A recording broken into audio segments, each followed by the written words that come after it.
I went from reselling sneakers to building a 7-figure Amazon FBA business completely from scratch. And in this video, I'm going to break down the exact stages that every single Amazon seller goes through, from being a broke beginner to building the types of businesses that change lives. Because if you don't know what stage you're in, odds are you're stuck. And this video could literally shortcut your way to success, so make sure you stick around to the very end to get the most value you possibly can. Now, before you even think about getting started, you have to understand this image that I have on my screen. And I put at the top, understanding this will help you 10x your business, because it's completely true. You have to understand this concept. If you don't, you're walking around aimlessly and you're focusing on the wrong things. And so the concept I'm talking about is your limiting factor. And so I got this image of Superman being held back. If he doesn't turn around, he has no idea what's holding him back. It's this big dude grabbing onto his cape. And it could be as simple as just looking and seeing what the limiting factor is. In this case, he's literally physically being held back. It could change his outcome. He would turn around, punch this guy in the face, send him flying, be on his way. You have to understand what's holding you back in your business. And so the different limiting factors are money, time, knowledge. And so when I first started my Amazon FBA business, I thought to myself, if I just sell my very first product, everything will fall into place. I'll have proof of concept. I'll know what I'm doing. I can just replicate that process that I used to find my first product over and over and over again and continue to make money. That's not how it actually went. I did that, I got my first sale, but then I didn't have enough knowledge. I was going off these free resources, some of which might have not have been the best of quality. And so I had some bad information. I made my first sale, but then I made mistakes operationally. So made my first sale, wasn't making profit. Made my first sale, ended up losing $3,000 because I did something wrong that was easy to overcome if I had just taken a step back and learned what I was doing before just diving right in. And what I'm talking about, diving right in, that is a trait that you need to have as an online business owner and as an entrepreneur. But if applied in the wrong way, you can be reckless and end up making mistakes that can cost you a lot of money, where you could just take a second, gather yourself, learn the lesson, or at least talk to someone who's been in your position before and understands what you should do in that situation. Now, before I dive into how you can actually overcome each of these obstacles, if you are facing them in your business, I'd like to mention that I have a one-on-one coaching program. There's gonna be a link down below if you wanna work one-on-one with me to implement these strategies that I'm gonna talk about into your own Amazon FBA business. You should go book a call with me and we can talk one-on-one on if you're a good fit for the program and if I can actually help you. I've helped a bunch of sellers start and scale their online businesses and achieve results like those that you can probably see popping up around me. And so if you'd like this to be you, go ahead and book that call. Now, the first limiting factor we should talk about is knowledge, because that's the one that I got hit with when I first started that had me lose a bunch of money. And if I'd just taken a sec, I would have been able to save myself a lot of time, money, and heartache. So this could be, you don't know how to get ungated, you don't know what to buy, and you don't know how Amazon works. So what you should do is you should start free. There are a ton of free resources on YouTube, and you should go and you should consume these. And you should see, okay, this guy's saying this guy's saying this guy's saying that. Are they saying similar things, or are they giving me different messages? And then you can move on to different resources. You can go and listen to every single Amazon arbitrage podcast, and you can spend more time sourcing, and you can talk to other sellers online. You could go to local or national Amazon seller events. And then the last option, buy a course or buy a one-on-one mentorship. And I put those at the end because these are basically an order of free to the highest cost. And so, well, you might get the most value out of the bottom two, buying a course or buying a one-on-one mentorship. Odds are, if you're just starting, you're going to want to go and actually find what course you want to buy or which mentor you want to work with. And so in those instances, you're going to be better served doing the first 5 and then deciding on the next 2. It's not good to just blindly throw money at people. I always recommend you do your research and understand exactly what you're getting out of anything that you're paying for. So I already talked about my one-on-one mentorship where you can book a call with me and work directly with me. But to address the knowledge limiting factor, I also have a free resource. And so also down below, this is completely free. It's not going to cost you a cent. And so if you go, you can join my free walk community, and there's a free 25 module course where we basically just walk you through everything you need to know as a beginner. And it's a good way to just get introduced to what the opportunity is, what you're actually going to have to do as an Amazon seller without having to pay a substantial amount of money with no guarantee of a result. Now, the second limiting factor is capital. So this is the instance where you don't have enough money to start and or scale further. And so when you're running an Amazon business, it's an inventory-based business. And so you're going to have to buy products and then sell them. If you don't understand the model, you should go watch some of the earlier videos on my channel where I explain it. But with your Amazon FBA business, you're buying products and then you're selling them, and you're making the spread between the sale price and then Amazon's fees and your cost price. So what if you don't have enough money? What should you do? Well, you should work a gig job or a commission-based job, or you can go with any job, right? I'm not nitpicking here. These are just a couple that you can do without having to be fully committed to 40-hour work week, traditional 9 to 5. Next, what you could do is do things with a very fast cash conversion cycle. So what is the cash conversion cycle. It's from when the money leaves your bank account to when it comes back. And so you can actually have a negative cash conversion cycle. How is that possible, Nikki? That doesn't make any sense. How could I get money back into my bank account before it ever leaves? I'll answer it right now. If you use a credit card, you can pay money to someone without it leaving your bank account. Typically, you're going to have anywhere from 3 to 7 weeks to pay that money back, depending on when you spend on your billing cycle. So if you spend on the first day of your billing period, then you're going to have 7 weeks to pay that money back. Let's say you buy something for $100. You go on Amazon, you flip it, you sell it for $200. After Amazon's fees, you get paid out $150. So now you have $150 sitting in your bank account. Let's say that process took 1 month, but you had 7 weeks to pay back your credit card. Okay, but how'd the money get in your account then? It's because you have a negative cash conversion cycle. And so doing things with a negative cash conversion cycle, they're typically more labor intensive, but that's why they're so rewarding. And how they can help your business and completely transform your business is that you can effectively leverage cash that you don't have to make money. So I'm sure just based on what I've said so far, you can understand how tremendously powerful this is. But doing things with a negative cash conversion cycle or just a very fast cash conversion cycle is how you can compound your money very, very, very quickly. One way I suggest doing that is retail arbitrage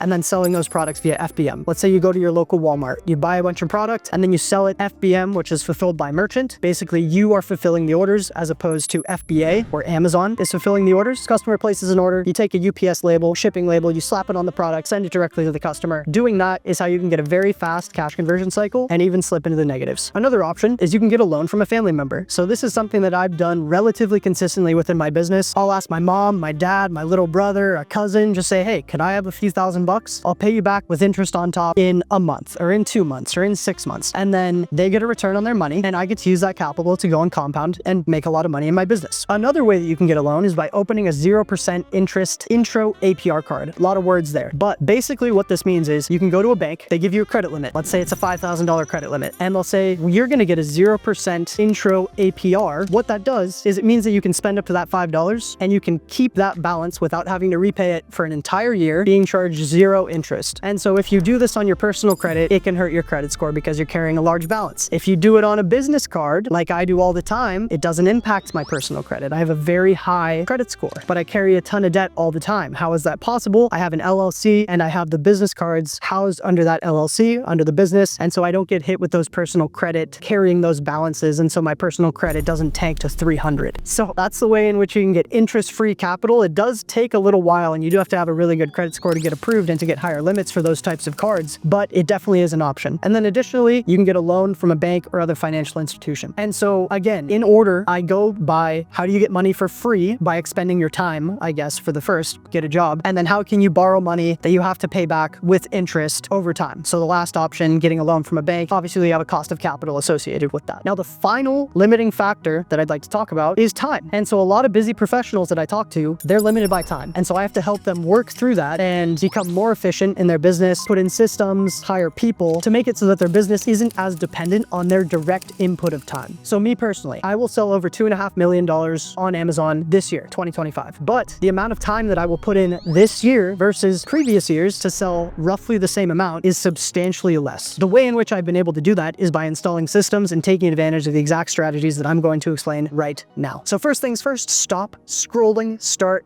doing. And what I mean by this is you're procrastinating. Odds are you waste a ton of time, and I'm guilty of this too. Don't think I'm just pointing the finger without acknowledging that I waste a lot of time too. But the less time you waste, the more time you have to build your business and the more time that you can actually reap the rewards in the future, doing things like going on vacation, hanging out with friends, hanging out with family, being able to buy yourself nice things and have nice experiences. Those are all dependent on you being successful financially and having a successful business. Next, leverage software tools. So I have leveraged software tools from the beginning, but I've gotten significantly better at it now to where I can automate a lot of my sourcing. That's how I actually find products that I'm going to sell. So the more that I can leverage software tools and the more that I can automate, the less time I personally have to spend in the business. Next is you can work with a friend, sibling, or business partner. If you personally are being limited by time, then what you can do, hopefully you're not limited by the other two things, knowledge and finances. So you could pay someone, or you could take a split and say, I'll buy all the products, and then you will find the products that we're going to buy, and you're going to do the prep work, and you're going to do the operations, and you're going to run the business, and I'm just going to finance it. And we could be 50-50 partners. I can do some sourcing when I can, but I don't have a lot of time. So that's just one such arrangement. Next, you can hire virtual assistants. So what this means is you can go on these different platforms, Upwork, onlinejobs.ph, these different websites where you can access access talent overseas. And so there's a very large market for these types of workers in the Philippines, in India, in these other countries around the world where the minimum wage, or at least the cost of living, is significantly lower than in the United States. And so to hire the same level of talent in the United States for what I pay my team, I'd probably have to be spending 5x as much as I currently do. And so you can pay anywhere from $3, $4, $5 an hour, and the person that you're paying would still be able to live a good life relative to the living conditions in their home country. So it's a win-win. You get cheap labor, they get to better their lives. And so this is something that you should definitely leverage if you are limited by time. Third is work with a prep center. So a prep center is basically a third-party logistics center where they can procure your products for you for a fee. So you ship them the products, they put a label on it, and then they send it to Amazon. And for someone like me who lives in California, this is actually a win-win-win. It's only good things. Why? I have to pay sales tax if I buy things in California, and it's 9.25 something percent. And so if I were to pay that, let's just say my average cost of a product is $50. That means that 9.25% is roughly $4.50. But if I ship the product up to, let's say, Montana or Oregon or New Hampshire or Delaware, all of these are tax-free states, no sales tax. If I ship them there, I don't have to pay the roughly $4.50 in taxes, in sales tax, and then I can pay the person who's procuring the product typically $1 to $2 depending on the size of the product and a couple of other factors. And so I just cut my cost lower and I don't have to spend any time doing the service that they are providing me. It's amazing. Next is you can buy higher cost products that decrease both sourcing and prep time. So if you're buying a bunch of products that are much cheaper, let's just say they're $10, then you have to find 10 products just to spend as much as you would have if you found one $100 cost product. So by buying higher cost products, you decrease both sourcing and prep or procurement time. Now this video is all about you and I want to help your business, but we can use lessons from my journey to help inform what you should do. So this, going back to when I first started my journey, what was I spending my time doing? I had a full-time job at Morgan Stanley. I was studying for the different financial exams that I had to get registered to be able to do certain tasks at my job. I was working out a lot and I had just kind of kickstarted this Amazon FBA business and I was trying to fit it into my schedule. So this is basically all I was doing. You know, keep in mind, I have a girlfriend, I have friends. Most of my time, the vast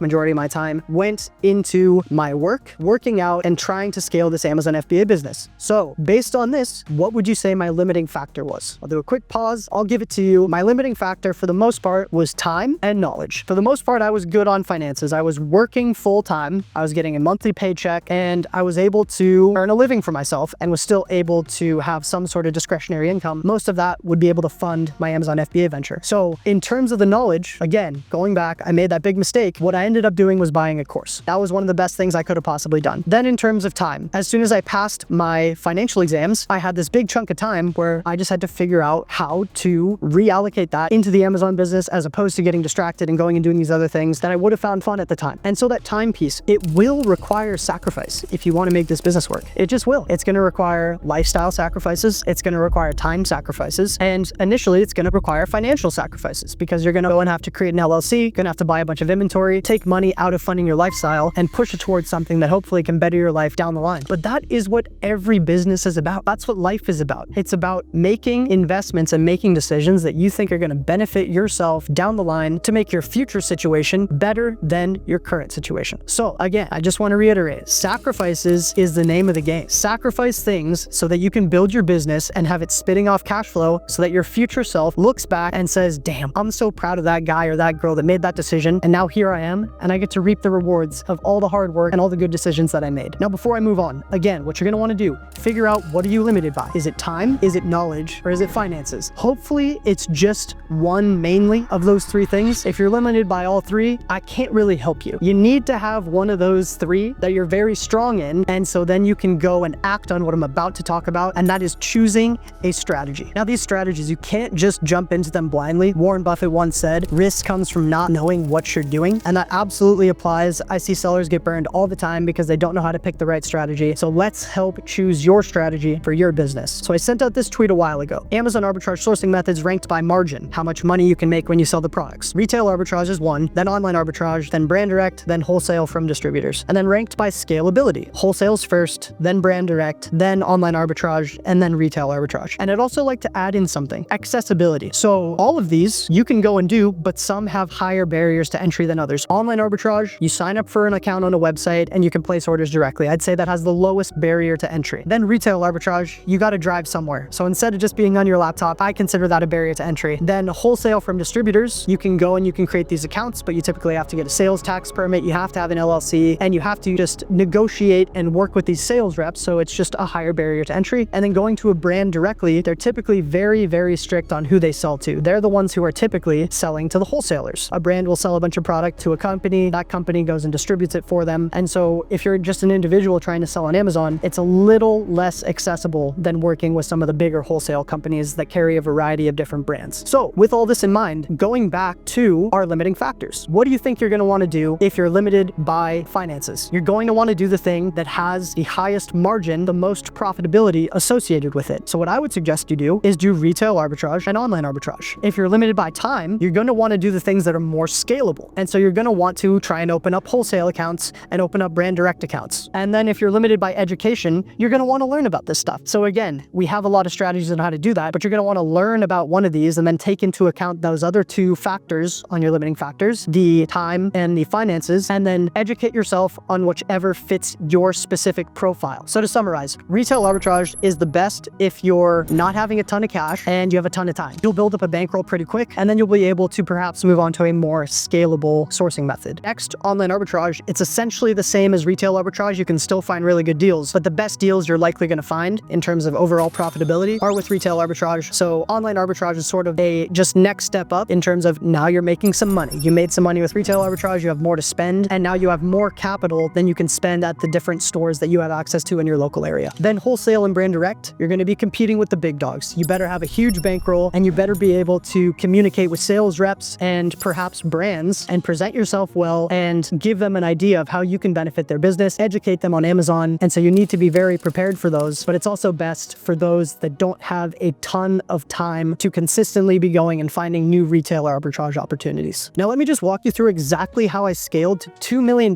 in my very first year as a seller. As you can see in the screenshot, I did $40,000 in sales in a single day in my first year, which was just absurd. And you can be damn sure that I didn't do that just doing retail arbitrage. So back in late 2022, when I first started, I scaled very quickly. How did I do that? Well, I did the stuff with the fastest cash conversion cycle. So I did what I like to call hybrid arbitrage. I would find a product online and then I'd set it for local pickup at a store near me and I'd go grab it. Typically, I'm in California. Sometimes I'd just pay the sales tax because it was so profitable at the time. I just had to make the flip. And so that's what, just pure hustle, what got me to my first $100,000 in sales in just my first 2 months from starting was hybrid arbitrage, doing the retail arbitrage, and then also doing some online arbitrage. Then I hit this plateau. And so this is when I didn't really understand what stage I was in. I just started basically. I'm like, okay, how am I going to break out of this plateau that I'm in? And I consistently was making money, making profit.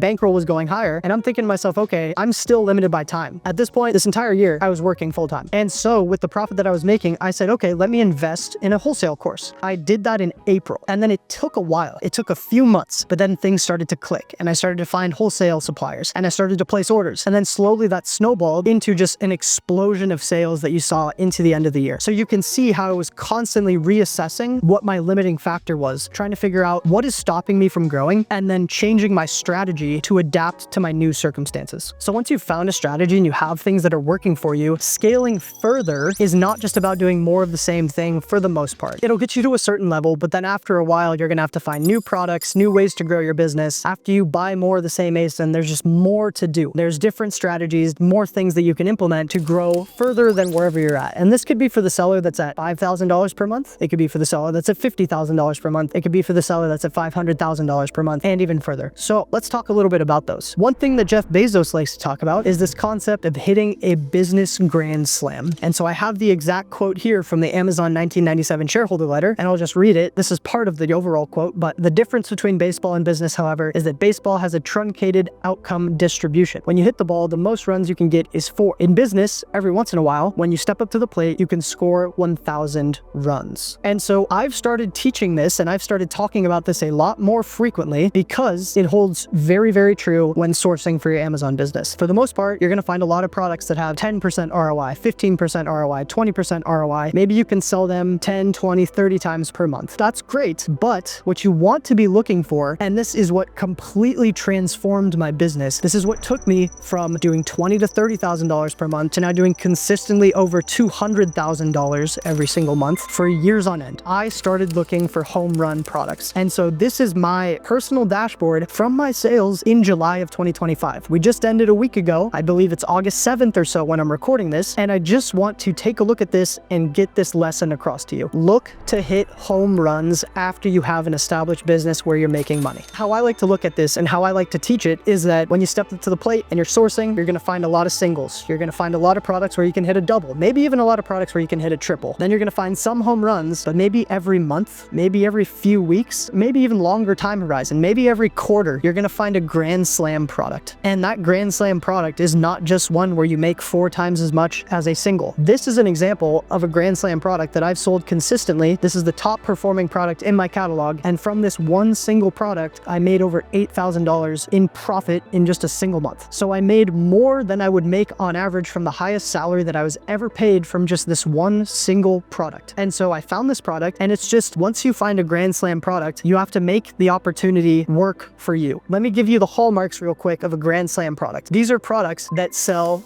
a lot of volume. Basically, that's it. Basically, that's all you need. You need a product where you have a ton of volume being sold. I laugh because it sounds so simple, but you find the products that are the highest volume sellers, and then you figure out how to get the cost low enough. This could be through a variety of different methods. It could be through discounts. It could be through closeout. It could be through going to the brand directly. There's a variety of different ways that you can actually get products to get to the lowest cost. But I think the first step, instead of just trying to find what's on sale, is to find the highest volume sellers. Every single Grand Slam product checks that box. There's a ton of volume being sold. Then, once you find the way in which you can get the cost low enough, you have to circumvent all the things that would stop you from buying at that cost. You have to overcome order cancellations by the retailer. You have to overcome competition. You have to overcome the lead getting out to a bunch of different people. So once you find a Grand Slam product, you're gonna probably want to be pretty quiet about it. You're probably not gonna go to tell your best friend, hey, look at this awesome product I found. And you're probably not gonna want to send a tweet out about it saying, I bought this product and they made me a bunch of money. What you want to do is cook in silence. Just keep it cool, keep the money flowing, make the profit. And then after the fact, if you know that it's gone for good, maybe then you can tell the people that you're close to how you found it, how you discovered it. And that's exactly what I do within my paid groups. I teach the exact lessons and strategies and different operational tactics that I use to find these Grand Slam products that can make me or you or any of the people that I work with thousands of dollars per month consistently over the long term without getting stuck on the sourcing rat wheel of just chasing singles and doubles for the rest of your business's existence. Now, I'm glad I structured the video this way because I think that is the most important lesson out of this entire video. Once you find a strategy that works for you, you need to start focusing on the Grand Slam products. If you get stuck in the cycle of singles and doubles, singles and doubles, singles and doubles, well, you can make money, and well, it is a good opportunity for a lot of people. If you really want to take that next step, you're that guy who's just stuck. You're stuck at this consistent revenue level. Maybe it's, again, 5K, 50K, 500K. You need to find Grand Slam products relative to your catalog. Finding them will transform your business and make your life a whole lot easier. Now, I'll leave it with that, but before you leave, I need you to do something for me. I need you to go down below and hit the subscribe button and hit the like button, because it gets these videos in front of as many people that want to start their own online business as possible, and so they can start their journey to achieve time, location, and financial freedom, just like you and me both want to do. So thank you so much for watching. I very much appreciate it, and I will see you in the next one. Peace.